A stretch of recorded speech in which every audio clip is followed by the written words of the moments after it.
नमस्कार, स्वागत है आप सभी का कमाची सुपरफास्ट में। आपके साथ मैं हूं नेहा आनंद। बतौर एक्सपर्ट हमारे साथ एसएमसी ग्लोबल की वंदना भारती जी शो में शामिल हो चुकी हैं।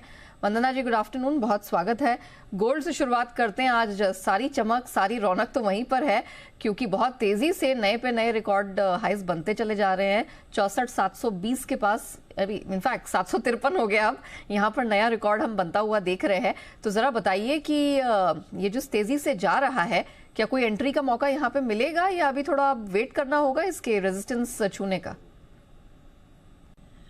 जी नेहा, बहुत सही कहा आपने। मुझे लग रहा है कि यहाँ से बहुत बड़ी मूव आ चुकी है। 62,000 से हम लोगों ने एक न्यू हाई लगता हुआ देखा था 65,040 का कल। तो लगभग यहाँ पे 3,000 से भी ज्यादा की मूव यहाँ पे आई है। तो मेरे ख्याल से प्राइसेस को थोड़ा सा कूल डाउन होने दे, क्योंकि स्टॉप लॉस इसमें काफी लंबा बनेगा।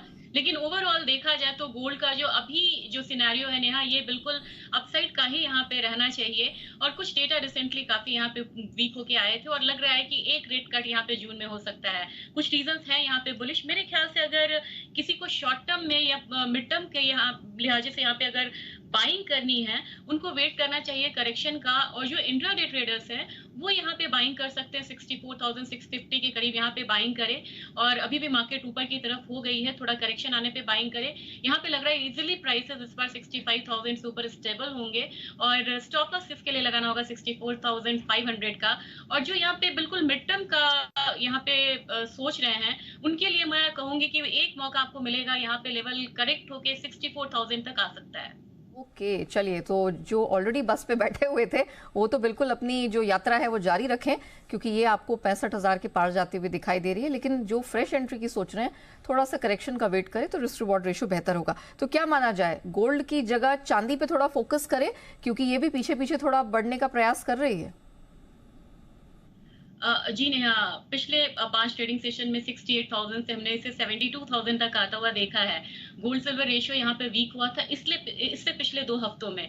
तो अब यहाँ पे ये इसे ओवरकम करने की कोशिश करेगा और हो सकता है कि चांदी में हम ज्यादा उछाल आता हुआ देखें। तो मेरे ख्याल से यहाँ पे बेट ज्यादा स्ट्रांग होगा, लगाना अच्छा रहेगा। 73,800 एक लेवल है जहाँ पे मैं यहाँ पे निवेश की सलाह दूंगी। प्राइसेस मुझे लग रहा है कि इस बार 74,500 तक जा सकता है। स्टॉप लॉस लगाना होगा 73,500 का। और थोड़ा सा अगर यहाँ पे हम शॉर्ट टर्म का सोचे तो मुझे लग रहा है कि एक बार 74,400 के करीब यहाँ पे प्राइसेस इजिली जा सकते हैं चांदी में। ओके, थोड़ा बेस मेटल्स पे फोकस कर लेते हैं, क्योंकि आज तो एटलीस्ट हमने देखा कि जो एक बहुत ही much awaited national people's congress, जो कि चीन की एनुअल पार्लियामेंट्री मीटिंग होती है, उस पर सबकी नजरें थी। कुछ बड़े ऐलान भी हुए, लेकिन हमने देखा कि मेटल्स बहुत ज्यादा इंप्रेस होते हुए नजर नहीं आए। एकमात्र आप जिंक को छोड़ दें तो बाकी सारे मेटल्स बहुत ही दायरे बंद है, ना ऊपर जा रहे हैं ना नीचे आ रहे हैं, प्रेशर में ही है। तो अब क्या सेंस बन रही है, क्या करना है यहाँ से? मुझे लग रहा है कि ये कोशिश उन्होंने 22 में ही शुरू कर दी थी, चाहे वो स्टिमुलस देना हो या रेड कट करना शुरू हो। लेकिन इसका इम्पैक्ट आता हुआ हम लोगों ने यहाँ पे देखा नहीं है। और अंडरलाइंग जो टोन है वहाँ का रियल एस्टेट का अभी भी यहाँ पे वीक है। हाँ, उन्होंने एक कहा है कि फिर से 1 ट्रिलियन युआन की बाइंग यहाँ पे करेंगे, मतलब पैसा यहाँ पे देंगे इकोनॉमी में। और फिर यहाँ पे देखा जाए तो रियल एस्टेट से अभी ग्रीन शूट्स आने शुरू नहीं हुए हैं। लेकिन कॉपर में मुझे लग रहा है, क्योंकि यहाँ पे थोड़ा सा जो सप्लाई टाइटनेस है वो देखने को मिल सकता है, तो वो एक अर्ली इंडिकेशन दे रहा है अपसाइड का। यहाँ पे 730 के करीब बाइंग करनी चाहिए, 735 का टारगेट रखना होगा। स्टॉप लॉस 728 का लगाना होगा। लेकिन ये बात बिल्कुल यहाँ पे है कि कॉशियस ट्रेडिंग करने की सलाह रहेगी बेस मेटल में, क्योंकि चाइना जो भी यहाँ पे डिसीजंस ले रहे हैं उसका बहुत ज्यादा इम्पैक्ट आ नहीं रहा है। हालांकि उन्होंने कहा है कि इस बार वो 5% जो उनका जीडीपी ग्रोथ है उसको वो मेंटेन करने की पूरी कोशिश यहाँ पे करेंगे। ऐसा होता है तो सेकेंड हाफ में हम ग्रीन शूट्स आता हुआ देख सकते हैं चाइना में। और वहां पे एक बेसिक जो एक स्टेबिलिटी बोलते हैं बेस मेटल में, वहां पे देखने को मिलेगा। जिंक की बात आप कर रही थी नेहा, मुझे भी लग रहा है कि जिंक पे यहाँ पे एक अपसाइड जो है वो इंटैक्ट रहेगा। और 217 के करीब यहाँ पे बाइंग की सलाह रहेगी। 219 का टारगेट होगा। स्टॉप लॉस यहाँ पे 216 रुपए का लगा के चलना होगा। एक कमोडिटी है जो बिल्कुल रेजिस्टेंस के पास है, ये है एल्यूमिनियम। अगर ये ब्रीच करता है, अभी का करंट रेजिस्टेंस को ब्रीच करता है, तो एक अपसाइड देखने को मिल सकता है। तो यानी कि 202 से ऊपर अगर एल्यूमिनियम ट्रेड करता है तो 204 के लिए खरीदारी करनी चाहिए और 201 का स्टॉप लॉस लगाना चाहिए। अगर ये ब्रीच नहीं करता है तो वेट एंड वॉच की स्ट्रेटेजी रखनी चाहिए एल्यूमिनियम में। ओके, चलिए, तो मेटल्स पे ये राय बनती हुई, लेकिन एक बार नेचुरल गैस पे भी नजर डालेंगे, क्योंकि कुछ डेवलपमेंट हम देख रहे हैं। यूएस के जो नेचुरल गैस प्रोड्यूसर्स हैं उनकी तरफ से आया है, वो उत्पादन कटौती की बात कर रहे हैं, और ये कई बड़े प्रोड्यूसर्स की तरफ से बयान आया। एंड ऑफ कोर्स हमने देखा है कि जो एलएनजी फ्रीपोर्ट टर्मिनल है, एक्सपोर्ट टर्मिनल, वो भी पूरी तरह से यहाँ पर ऑपरेशनल हो गया है। नेचुरल गैस की कीमतें 138 से रिवर्सल लगाती हुई दिखी हैं, ऑलमोस्ट 3 हफ्ते के हाइस के करीब ही हैं। तो क्या राय बन रही है? बॉटम बन चुका है, अब यहां से खरीदारी बनती है?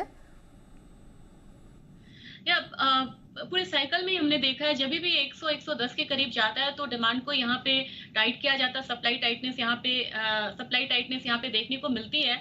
तो मेरे ख्याल से जो कंपनीज है वो एक्शन में आ गई हैं, नेहा। और दूसरी चीज है कि एक और चीज हम न्यू ट्रेंड आता हुआ देख रहे हैं, जो फैक्ट्रीज हैं यहाँ पे वो कोल से लेके यहाँ पे नेचुरल गैस पे शिफ्ट हो रहे हैं, क्योंकि ये वायबल है ज्यादा।